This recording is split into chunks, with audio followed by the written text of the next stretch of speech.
ಇನ್ನು CWMA ಆದೇಶ ಪಾಲಿಸುವಂತೆ ಸುಪ್ರೀಂ ಸೂಚನೆಯನ್ನ ಕೊಟ್ಟಿದೆ. ಒಂದ್ ಕಡೆನಲ್ಲಿ ಮಂಡ್ಯದಲ್ಲಿ ವಿಚಾರಕ್ಕೆ ಸಂಬಂಧಪಟ್ಟಂತೆ ಆಕ್ರೋಶ ಮತ್ತೆ ಹೆಚ್ಚಾಗ್ತಾ ಇರುವಂತದ್ದು. CWO ಆದೇಶವನ್ನ ಪಾಲಿಸುವಂತೆ ಸುಪ್ರೀಂ ಕೋರ್ಟ್ ಸೂಚನೆಯನ್ನ ಕೊಟ್ಟಿದೆ. ಮಂಡ್ಯದಲ್ಲಿ ಭುಗಿಲೆದ್ದಿದೆ ಆಕ್ರೋಶ. ಪ್ರತಿಭಟನೆಯನ್ನ ಮಾಡ್ತಾ ಇದ್ದಾರೆ. ತೀವ್ರಗೊಂಡಿದೆ ಪ್ರತಿಭಟನೆ. ಸಂಜಯ ವೃತ್ತದಲ್ಲಿ ರೈತರು ಕನ್ನಡಪರ ಸಂಘಟನೆಗಳಿಂದ ಪ್ರತಿಭಟನೆಯನ್ನ ಮಾಡಲಾಗ್ತಾ ಇದೆ. ಸುಪ್ರೀಂನಲ್ಲಿ ಸಮರ್ಥವಾದ ಮಂಡಿಸುವಲ್ಲಿ ಸರ್ಕಾರ ವಿಫಲ ಆಗಿದೆ. ಯಾವುದೇ ಕಾರಣಕ್ಕೂ ಕೂಡ ತಮಿಳುನಾಡಿಗೆ ನೀರನ್ನ ಬಿಡಬಾರದು. ಸಿಎಂ DKಶಿ ಅವರು ಸರಿಯಾದಂತಹ ನಿರ್ಧಾರವನ್ನ ತೆಗೆದುಕೊಳ್ಬೇಕು. ಈ ವಿಚಾರದಲ್ಲಿ ತಕ್ಷಣವೇ ಮೇಕೆದಾಟು ಅಣೆಕಟ್ಟನ್ನ ಮಾಡಬೇಕು ಅಂತ ಆಗ್ರಹವನ್ನ ಕೂಡ ಮಾಡ್ತಿದ್ದಾರೆ. ರೈತರಿಗೆ ಅನ್ಯಾಯ ಆಗ್ತಿದ್ರು ಕೂಡ ಸಂಸದರು ಬಾಯಿ ಮುಚ್ಕೊಂಡು ಕುಳಿತಿದ್ದಾರೆ, ಬಾಯಿಗೆ ಬೀಗ ಹಾಕಿದ್ದಾರೆ. ನೀರಾವರಿ ಸಚಿವರು ತಮ್ಮ ಜಿಲ್ಲೆಯವರಾದ್ರೂ ಕೂಡ ರೈತರಿಗೆ ಅನ್ಯಾಯವನ್ನ ಮಾಡ್ತಿದ್ದಾರೆ. ಪ್ರಾಧಿಕಾರದ ಆದೇಶವನ್ನ ಪಾಲನೆ ಮಾಡದಂತೆ ರೈತರು ಪಟ್ಟನ್ನ ಹಿಡಿದಿರುವಂತದ್ದು. ಒಂದು ಡ್ರಾಪ್ ನೀರನ್ನ ಕೂಡ ತಮಿಳುನಾಡಿಗೆ ಬಿಡಬಾರದು ಅಂತ ಹೇಳಿ ಇದೀಗ ಪ್ರತಿಭಟನೆಯನ್ನ ಮಾಡ್ತಿದ್ದಾರೆ, ಆಕ್ರೋಶವನ್ನ ಹೊರಹಾಕ್ತಿದ್ದಾರೆ. ಈ ಸಂದರ್ಭದಲ್ಲಿ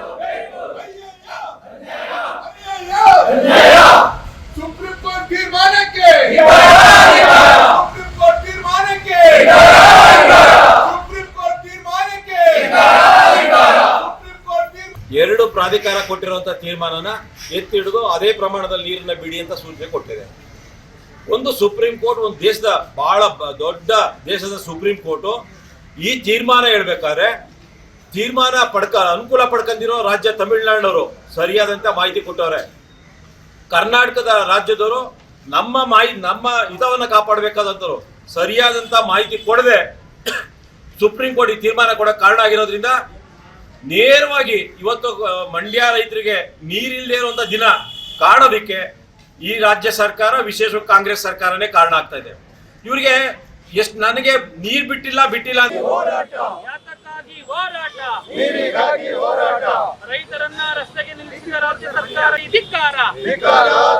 ಕೊನೆಗೂ ತಮಿಳುನಾಡಿಗೆ ನೀರು ಬಿಡಬೇಕೆಂದು ಆದೇಶ ಮಾಡಿದ ಪ್ರತಿನಿಧಿಗಳಿಗೆ ಹೇಳಿ ಧಿಕ್ಕಾರ. ಅಯ್ಯಯ್ಯೋ ಅಯ್ಯಯ್ಯೋ. ಇಂದು ಸುಪ್ರೀಂ ಕೋರ್ಟ್ ರೈತರ ಪರವಾಗಿ, ನಮ್ಮ ಪರವಾಗಿ ಆಕ್ಚುಲಿ ನಮ್ಮ ರೈತರ ಪರವಾಗಿ ನಿಲುವನ್ನ ಕೊಡ್ಲೇಬೇಕಿತ್ತು, ಆದೇಶ ಮಾಡಬೇಕಿತ್ತು.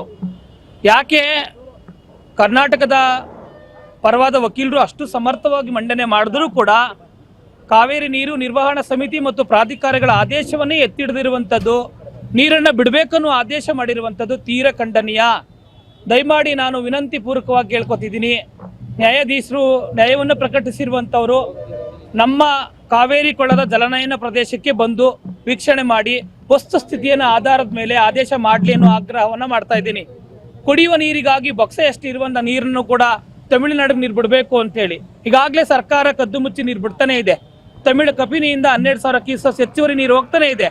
ಇಂತಹ ಸಂದರ್ಭದಲ್ಲೂ ಕೂಡ ಒಂದು ರಾಜ್ಯಕ್ಕೆ ದೊಡ್ಡ ಅನ್ಯಾಯ ಆದರೂ ಕೂಡ ಒಂದು ನ್ಯಾಯಾಧೀಶದಲ್ಲೂ ನ್ಯಾಯಕಟ್ಟೆಗಳಲ್ಲಿ ನ್ಯಾಯ ಬರಲಿಲ್ಲ ಅಂತ ಹೇಳಿದ್ರೆ 7 ಕೋಟಿ ಜನ ಎಲ್ಲೋಗ್ಬೇಕು ಸ್ವಾಮಿ. ನಿಜವಾಗ್ಲೂ ಇದು ತೀರ ಖಂಡನೀಯವಾದಂಥ ಆದೇಶ. ಈ ಆದೇಶವನ್ನ ಒಪ್ಕೊಳ್ಳೋಕೆ ಸಾಧ್ಯನೇ ಇಲ್ಲ. ದಯಮಾಡಿ ರಾಜ್ಯದ ಮುಖ್ಯಮಂತ್ರಿಗಳು ಸರ್ವ ಪಕ್ಷದ ಸಭೆಯನ್ನ ಕರೆದು ಸರ್ವಾನುಮತದ ತೀರ್ಮಾನವನ್ನ ಮಾಡಬೇಕಾಗಿದೆ. ಇದು ರೈತರ ಉಳಿವಿನ ಪ್ರಶ್ನೆ, ರೈತರಿಗಾಗಿ ನಡಿಬೇಕಾಗಿರುವ ಆದೇಶಗಳ ಪಾಲನೆ. ಹಾಗಾಗಿ ಕಂಟಪ್ತಿ ಕೋರ್ಟ್ ಆಗತ್ತೆ ಅಂತ ನೀರು ಬಿಡ್ತೀವಿ ಅಂತ ಹೇಳಿದ್ಕೆ ತಮಿಳುನಾಡು ನೀರು ಹೋಗ್ತಾನೆ ಇದೆ. ಕಬಿನಿಯಿಂದ ನೀರು ತುಂಬಿದೆ ಅಂತ ಒಂದು ನೆಪ ಇಟ್ಕೊಂಡು ನೀರನ್ನು ಬಿಡ್ತಿದ್ದಾರೆ.